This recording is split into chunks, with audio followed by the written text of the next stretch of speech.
제가 요 high이라고 하는 단어를 가지고 왔어요. 요 high는요, 힘이나 능력을 나타내는 여러 단어 중에 하나입니다. 그러니까 코아흐라고 하는 단어와 그 다음에 오즈라고 하는 단어도 있고, 요 high이라고 하는 단어도 힘이라고 하는 의미로 많이 쓰여요. 근데 우리가 파워라고 했을 때 파워가 굉장히 여러 가지 의미로 번역이 되잖아요. 이 단어 중에서 오즈 같은 경우는 특별히 어떤 육체적인 힘, 몸을 써서 나타내는 힘을 나타내는 경우가 되게 많아요.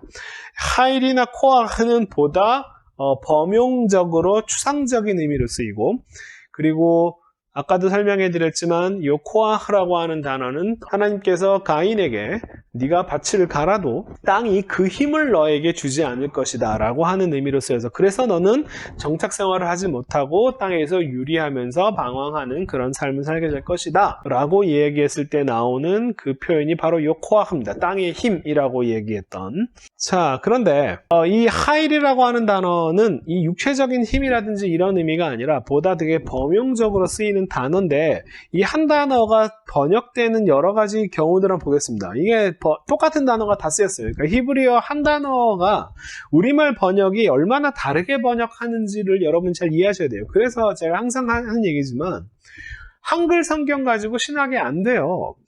다 다른 단어가 히브리어 한 단어인데 이걸 원어를 모르면 이게 다 같은 단어인지 어떻게 알겠습니까? 그죠? 자, 근데 하이 같은 경우는 한 번은 재물을 빼앗으며라고 재물이라고 번역하는 경우도 있습니다. 재산은 뭐 힘이죠. 그죠? 그 다음에 그들 중에 능한 자가 있는 줄 알고 있는데, 능한 자라고 하는 표현도 힘 있는 자라고 하는 표현, 능력 있는 사람이라고 하는 표현으로 이 단어를 번역한 거고, 그리고 바로와 그 온 군대, 이 바로의 경우에 있어서는 이 하일이라고 하는 단어가 특별히 어떤 군사적인 힘을 나타내는 의미로서 많이 쓰입니다. 그러니까 굉장히 다양한 어떤 재산의 힘을 나타내기도 하고, 그냥 여러 가지 범용한 어떤 능력이 있는 사람이라고 하는 의미로도, 그 다음에 또 군사적인 힘을 가리키는 표현으로. 이게 약간은 문제인데요. 1000부장, 100부장, 50부장, 10부장을 이제 사람들의 대표를 뽑는데, 이게 옛날 한글판이 온 백성 중에 제덕이 겸손한 자, 이 제덕이라고 하는 말은 아마 재주와 덕일 겁니다. 재물과 덕은 아닐 거예요. 제가 이 한자를 확인을 안 해봤는데 아무래도 이 재물 제자를 쓴다기보다는 아마 재주 제자가 아닐까 싶어요. 잘 모르겠어요. 재주와 덕이 함께 겸비한 자 라고 이렇게 번역했는데, 이 단어의 실제 원래 원인은 이 단어예요. 안쉐 하일, 힘 있는 사람, 능력 있는 사람이라고 하는 뜻입니다. 자, 그런데 이 번역 그 다음에 나오는 경우 곧 하나님을 두려워하며 진실무망하며 불의한 일을 미워하는 자를 빼서 백성 위에 세워 이런 사람들을 대표로 삼아라 라고 하는 그런 표현인데, 저는 이 표현과 그 뒤에 나오는 표현이 원래는 거의 비슷한 의미로 이해되어야 합니다. 그죠? 곧이니까요. 그러니까 어떤 재주와 혹은 재산과, 글쎄 이거 재주인지 재산인지 모르겠지만 재주와 덕을 갖고 있다라고 번역을 해놨는데, 이 말의 의미를 너무 지나치게 좀 축소한 것 같다라고 판단한 것 같아요. 그래서 개역 개정판이 아주 일반적인 의미로 능력 있는 사람들이라고 이렇게 번역했습니다. 이제 흥미로운 건 이거예요. 능력 있는 사람들이 어떤 사람들이냐 하면, 능력 있는 사람들이 뭐 이것도 잘하고 저것도 잘하고 뭐 이런 게 아니라 하나님을 두려워하고 진실하고 그 다음에 불의를 미워할 줄 아는 사람, 이런 사람들이 능력 있는 사람이다라고 얘기하는 게 참 흥미롭습니다. 그죠? 그리고 이 단어가 가장 흔하게 많이 쓰이는 표현으로는 기뽀르 하일, 이 형태로 많이 쓰입니다. 이 기뽀르 하면은 형용사로서 강한이라고 하는 뜻인데, 형용사가 꾸며주는 명사 없이 단독으로 쓰이면은 강한 남자, 강한 사람이라고 하는 뜻이 되겠죠. 그래서 기뽀르 하일이라고 하면은 연계형 사슬로서 능력 있는, 힘의 강한 사람 이런 뜻이 되는 거예요. 능력 있는 강한 남자, powerful한 strong man 이런 뜻이 되는 거예요. 이 단어는 주로 이렇게 많이 번역이 됩니다. 길르앗 사람 큰 용사 입다는 그 입다가 바로 기뽀르 하일이다 라고 이제 표현하는 거죠. 능력 있는 강한 남자다. 여로보암은 큰 용사라. 네, 그 다음에 사울이 힘 있는 자나 용맹 있는 자를 보면 힘 있는 자는 요 기뽀르라고 하는 단어로 번역한 거고요. 용맹은 하일을 번역해 놓은 겁니다. 그러니까 기뽀르를 보거나 아니면은 안쉐 하일, 힘 있는 사람들을 보면은 이라고 할 때는 힘과 용맹이라고 번역해놨어요. 그 다음에 왕에 붙이는 영웅이요 그 종자들도 용사인 줄을 뭐 알았다 뭐 이런 표현을 했어도 이 영웅이라고 한다는 기뽀르를 쓰는 표현이고 용사도 요 하일을 갖다가 이런 식으로 번역해 놓은 겁니다. 그 다음에 나아만은 저 사람 나아만은 기뽀르 하일이다. 그러나 그는 기뽀르 하일이면서 동시에 문둥병자였다. 요즘에 사실 문둥병자라는 번역보다는 이게 일종의 심한 피부병이라고 학자들이 또 얘기하기 시작했어요. 그 다음에 젊은 용사 사독과 할 때의 용사 기뽀르 하일. 그러니까 대부분은 어떤 전쟁 용사의 의미로 이렇게 많이 번역이 됩니다. 하지만 기뽀르 하일이라고 하는 단어 자체가 싸움을 잘하는 사람이다라고 하는 의미로 이해할 필요는 없어요. 이거는 그냥 능력 있는 남자인데 능력 있는 강한 남자가 전시 상황에서는 용사라고 번역할 수 있는 거고요. 그죠? 그 다음에 전시 상황이 아닌 경우에서는 그 사람이 싸움을 잘하는 것이 그 사람이 얼마나 능력 있는 사람이다를 증명하는 것이 아니잖아요. 전시 상황이 아닌데. 그래서 똑같은 단어지만 이 보아즈를 설명할 때 있어서 나오미 남편 엘리멜렉의 친족 중 유력한 자라고 번역했는데 이 유력한 자라고 하는 요 단어가 사실은 기뽀르 하일입니다. 여기서 보아즈가 얼마나 전쟁에서 싸움을 잘하는 사람이냐라고 하는 걸 설명하는 구절은 아니겠죠. 가난하게 된 자기의 친족을 품을 수 있는 그 정도의 어떤 뭐 경제적이고 뭐 정치적인 사회적인 능력이 되는 사람이라고 하는 의미로, 그러니까 능력자, 능력남이라고 하는 단어로 이해하시면 될 것 같아요. 자, 그러니까 전쟁이든 전쟁 상황이 아니든 이거는 다 쓸 수 있는 표현이라는 거예요. 기뽀르 하일은 그냥 능력 있는 남자인데 전시 상황에서 능력 있는 남자는 싸움을 잘하는 사람이고 전시 상황이 아닌 데서는 누가 능력 있는 남자냐면 뭐 재력이 있거나 뭐 이런 사람들이겠죠. 그죠? 그래서 여러 가지 의미로 상황에 맞게 번역하면 되겠습니다. 제가 오늘 설명하고 싶은 구절은 이 구절이에요. 에쉐트 하일. 에셔트 하일은 에쉐는 이샤, 여자라고 하는 단어의 연계형이고요. 에셔트 하일 하면은 직역을 하면 뭐가 되냐면 그냥 능력의 여자예요. 힘의 여자입니다. 힘의 아내. 그런데 이 번역을 현숙한 여인을 찾아 얻겠느냐라고 개역 개정판도 똑같이 이걸 안 바꿔놓고 그대로 썼습니다. 누가 현숙한 여인을 찾아 얻겠느냐. 자, 이것이 어떤 현명하고 뭐 성숙한 이런 의미를 나타내는가. 에셔트 하일이 이 단어를 번역하는 이 하일이라고 하는 능력이라고 하는 단어를 남자의 경우에 있어서는 전쟁 앞에서 봤지만 싸움을 잘하거나 아니면은 뭐 재력이 있거나 능력이 있는 남자라고 했는데 근데 이 여자에게 이 단어가 쓰여 있을 때는 번역을 상당히 다르게 하고 있다라고 하는 게 눈에 띄죠, 그죠? 그 비슷한 번역들이 있습니다. 자, 굉장히 직역을 하려고 애를 썼던 NASV라든지 ESV 같은 경우에서도 그냥 excellent wife라고 아주 뛰어난 아내라고 이렇게 번역했어요. 이 하일이라고 하는 단어를 뛰어나다라고 번역해놨는데 그렇게 과연 좋은 번역일까? 자, 그 다음에 이 번역의 어투를 잘 보시고 번역자가 어떤 생각을 가지고 이 번역을 했는지를 한번 잘 파악해 보세요. 킹 제임스 버전은 이 능력 있는 여자라고 하는 단어를 자, virtuous woman이라고 덕이 있는 이 아마 현숙한 여인이라고 하는 이 번역은 아마 이 킹 제임스라든지 아니면 NIV 노블 캐릭터 고상한 성격을 가지고 있는 여성 이렇게 번역했어요. JPS 같은 경우는 약간은 다른 뉘앙스인데요. Woman of Valor라고 하면은 어떤 용기를 나타내는 자기의 희생을 하면서까지 뭔가 남을 이렇게 남을 위해 헌신하는 그런 용기를 가진 그런 valor라고 하는 말은 용기라고 하는 말인데 아마도 JPS는 그 앞에서 이 하일이라고 하는 단어가 주로 군사적 상황에 있었던 용기를 나타내는 용사, 전쟁 용사를 나타내는 그런 컨텍스트에서 많이 쓰이다 보니까 여자에게 있어서는 이것은 그러면은 용기라고 하는 단어로 번역하는 게 좋지 않을까? 뭐 이렇게 이제 해놓은 것 같아요.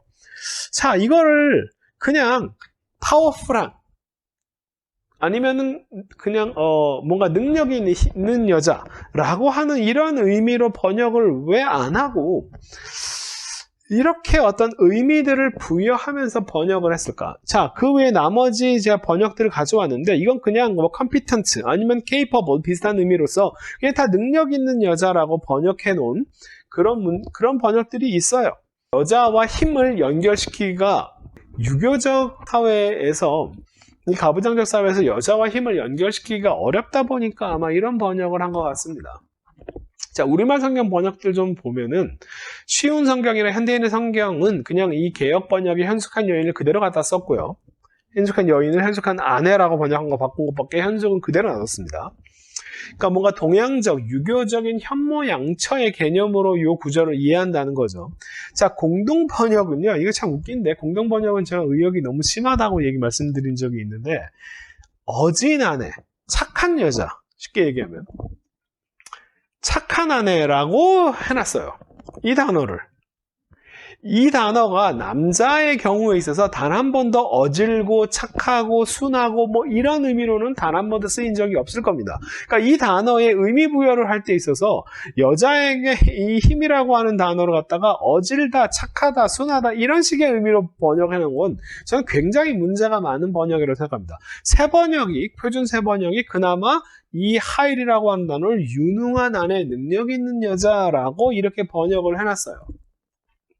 자, 이제 우리는 원문을 알고 이 원문을 이렇게 여러 가지로 다양하게 번역한 것을 알았을 때 그러면 우리는 판단을 해야 됩니다. 어떤 번역이 좋은 번역인가?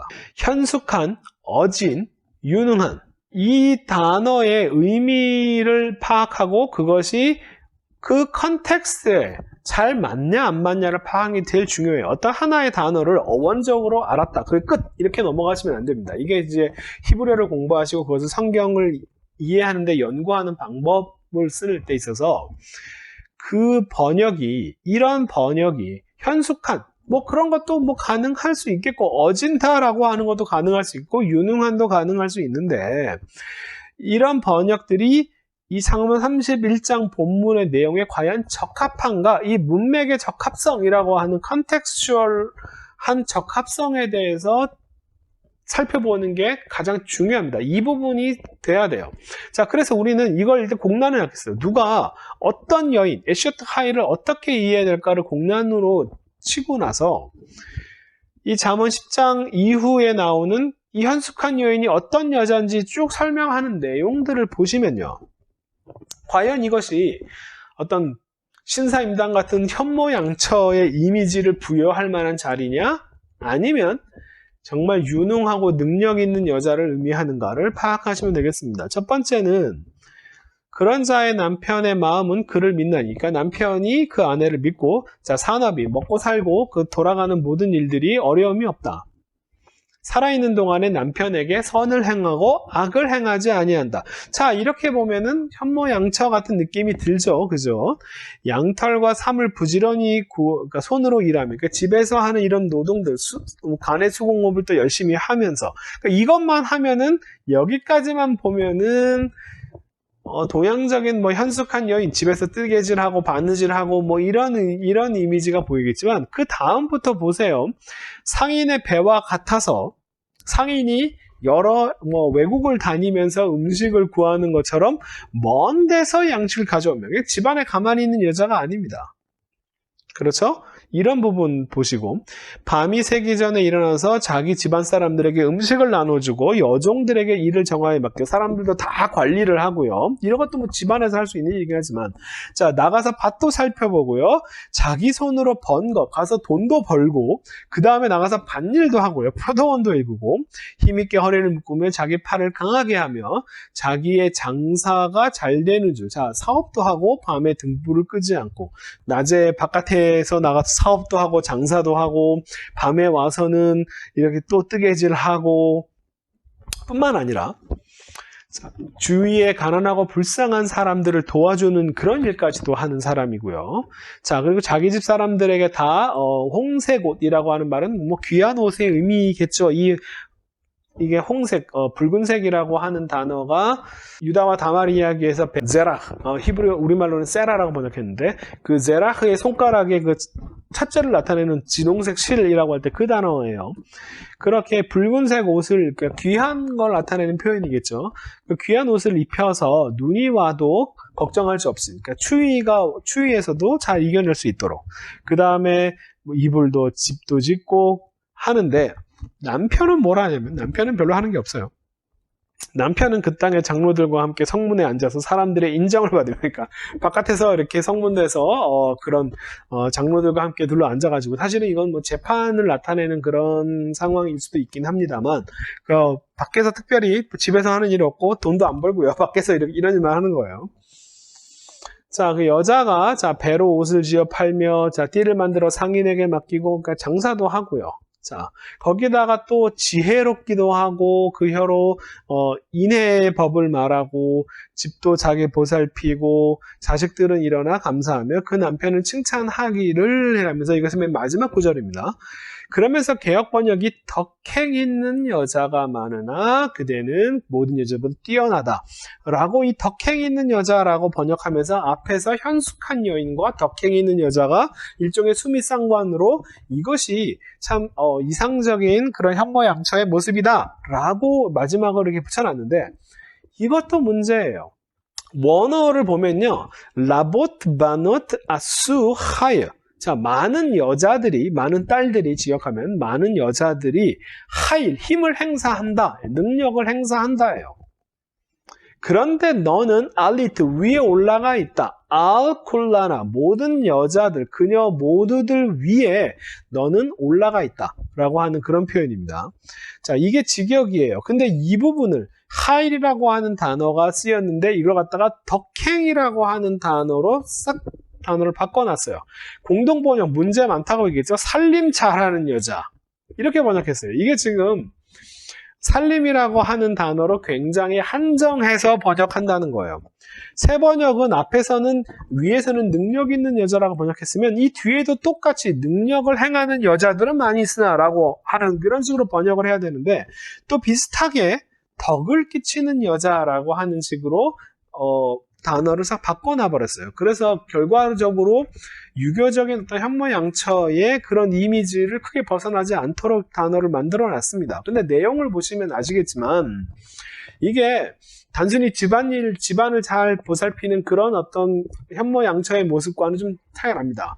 밖에 나가서 뭐 음식도 구해오고 막 사업도 하고 내 표도원도 일구고 막 여자가 모든 걸 다 해요.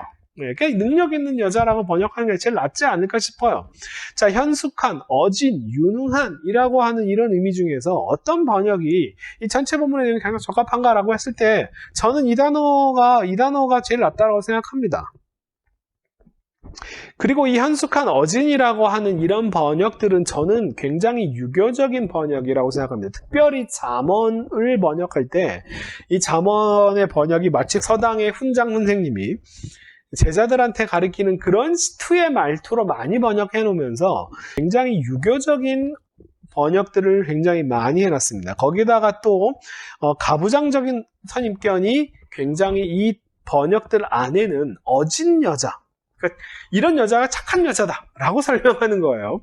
네, 이런 가부장적 선입견이 굉장히 개입되어 있는 번역이다라고 저는 생각합니다. 저는 이 현숙한이라고 하는 이 번역, 어진다라고 하는 이런 번역은요, 번역자가 절대 해서는 안 되는, 저는 강하게 얘기했을 때 이 번역자가 전체 텍스트를 읽는 독자에게 이 원어가 능력과 힘을 나타내는 단어가 쓰여 있는데 번역자가 나서서 이 여성의 능력과 힘은 어떤 것이냐 하면은 현모양처가 되는 것이 여성의 힘이고 능력이고 착하고 어질고 하는 것이 여성의 힘이다라고 전체 본문의 내용의 일부분에만 해당될 수 있는 내용들을 가지고 전체 카테고라이제이션을 해버린 거예요. 그러니까 프레이밍을 해버리는 겁니다. 번역자가 자기가 가지고 있는 선입견적인 어떤 특정한 가치의 틀 속에 텍스트를 가둬버리면 안 됩니다. 번역자가 주제넘게 되게 나선 거예요. 전체 스토리를 읽는 사람들에게 타이틀을 그냥 능력 있는 여자라고, 어떤 여자가 능력 있는 여자지라고 내용을 읽어보지 못하게 하고요. 현숙한 여인이라고 하면서 동양적인 현모양처의 개념 속에서 이 텍스트를 읽을 수밖에 없도록 번역자가 나서서 지금 주제넘게 이렇게 하고 있는 겁니다. 저는 이런 번역은 굉장히 나쁜 번역이라고 강하게 얘기하겠습니다. 자, 판단은 여러분께 맡기겠어요. 이 하일, 이 단어를 가장 어떻게 번역하는 게 좋을지 여러분이 좀 판단해 보시길 바라겠습니다. 그리고 이런 번역들이 어떤 문제가 있는지, 우리가 히브리어를 배우는 이유가 바로 그거예요. 원어의 원래적인 의미를 알고 그것들이 번역사에서 어떻게 사람들이 번역했을 때 그 번역자의 어떤 선입견이 어떻게 드러나는지 그것들을 잘 볼 수 있거든요. 자, 그래서 어떤 번역에 나도 동의할 수 있는지 없는지 이런 것들을 스스로 판단하는 거지, 다른 사람이 해놓은 판단을 네 판단이 맞겠지라고 그냥, 자, 이걸 갖다가 여러분이 개혁만 보면은 이 단어가 원래 현명한 여자, 현숙한 여자, 현모양처라고 쓰여 있는 줄 알 거 아니에요. 그렇지 않습니다. 그렇지 않아요. 그러니까 이 번역이 좋은 번역인지 안 좋은 번역인지를 스스로 판단할 수 있도록 제가 이 본문들을 가져왔습니다. 이렇게 히브리어를 공부하는 이유가 바로 이런 거예요. 원문은 이래서 공부해야 되는 겁니다.